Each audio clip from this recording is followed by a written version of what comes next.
Most of the SS Stewarts, I've actually had three in my life, and no, a lot of dealers and collectors never saw one until I started to tour with the first one I found. It was great. Such a clear sound.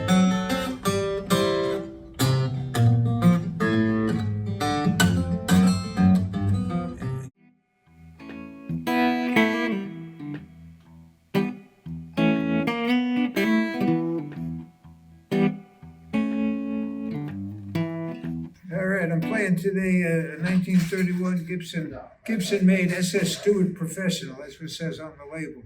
And Gibson, SS Stewart was a banjo company, and they never made a guitar. There's a lot of guitars that say SS Stewart. In 1923, the Martin made the SS Stewarts, and you know it's a Martin by the body shape and the configuration, but it says SS Stewart on the headstock. And most of the SS Stewarts that you see online are made in the Regal guitar shop, and they were cheaper guitars. Regal made hundreds of different brands. They were the biggest shop in Chicago, and their custom shop made great guitars.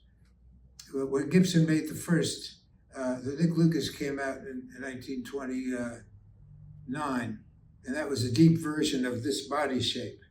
Everybody says it was just like an L00, except the bridge plate is a third is big, so it's and the braces and the tops and the backs and the sides are very light, and the lighter the guitar is, really, and that has a heck of a bass for a little guitar. And there were these were all 12 fret guitars. Gibson didn't make a 14 fret guitar until 1934. The Jumbo, I think, was the first 14. They made some 13 fret versions of the SS Stewart Professional with tailpieces. They really didn't work so good. And they were rosewood. These were all mahogany, but they didn't make many guitars. I mean, the Nick Lucas being the most expensive Gibson from 29 to 42, in all those years, they made about 380 Nick Lucas guitars. And that's why they're so valuable and desirable. It was the Depression. And in 1929-30, the 12 fret Nick Lucases were discontinued, the 12 fret, and they made 13 fret guitars. And there were some L1s made like this, which is a cheaper version, a little heavier. But and these guitars made by Gibson didn't put a truss rod in, so it makes it even lighter, no metal. Gibson made a lot of off-brand guitars, and this particular shape, they made Kilcroydons, SS Stewarts, Trujos, and Gibson L2s. And the L2 was the second most expensive guitar, flat top they made until Nick Lucas was the most expensive. I mean, when the Nick Lucas was reduced to 95 at the end of the Depression, and still, it was more expensive than the Advanced Jumbo that came out in 36, which was a 14 fret Brazilian rosewood dreadnought that the Bluegrass guys called the Bone Crusher. But these little guitars just, I mean, that's a lot of bass. This guitar weighs a hair under 3 pounds, and they're quite fragile.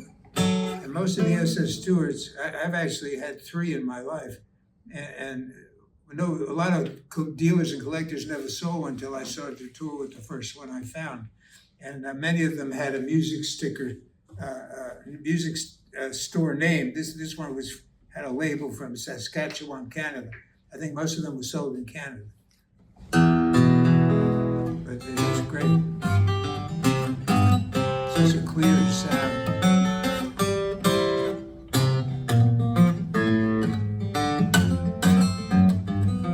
Gibson guitars and Martin guitars kept getting heavier and heavier because of the warranties. They were fragile, and people couldn't get light strings, so a lot of them had heavy strings. But most of these little guitars, the 3-pounders, they're all sunk in the middle here because the bridge plate was so thin and the tops were so thin. And if you look at the bracing in the back, they look like popsicle sticks. You see them? Can you see them? If there's too much shadow, tilt it back a little bit. Yeah, there you go. Oh yeah, that's tiny. And the L2 had the same kind of braces, they were even lower. It was a little more delicate. So the best guys built these guitars.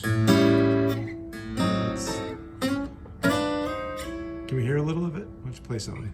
Play.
Hard to get the two high notes in there.